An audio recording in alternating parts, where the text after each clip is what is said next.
Jautājums, vai īstais Dievs pastāv? Atbilde, pirmais punkts, jā, un Dievs ir īsts. 1. Jāņa 5:20. Mēs zinām arī to, ka Dieva dēls ir nācis un devis mums saprašanu, lai mēs atzītu patieso. Mēs esam patiesajā viņa dēlā Jēzū Kristū. Viņš ir īstais Dievs un mūžīgā dzīvība. Romiešiem 3:4. Nebūt ne. Gluži otrādi, lai Dievs ir paties, bet tik viens cilvēks, melis, kā ir rakstīts, lai tu būtu atzīts par taisnīgu savos vārdos un uzvarētu, kad tevi tiesā. Otrais punkts, Dievam ir būtība un patiesais tēls. Ebrejiem 1:3.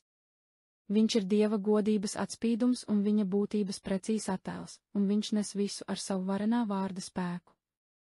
Kad viņš bija šķīstījis cilvēkus no viņu grēkiem, viņš apsēdās visaugstākā labajā pusē debesīs. 1. Jāņa 3:2. Mīļie, mēs jau tagad esam Dieva bērni, bet vēl nav atklājies, kas mēs būsim.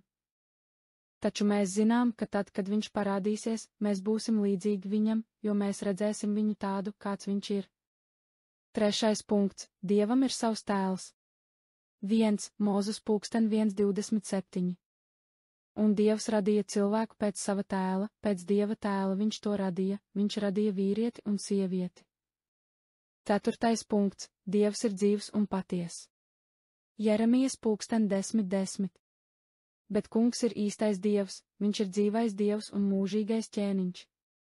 Kad viņš dusmojas, zeme dreb, un tautas nevar izturēt viņa dusmas.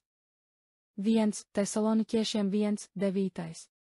Jo viņi paši stāsta, kā mēs pie jums atnācām un kā jūs atgriezāties no elkiem pie Dieva, lai kalpotu dzīvam un patiesam Dievam.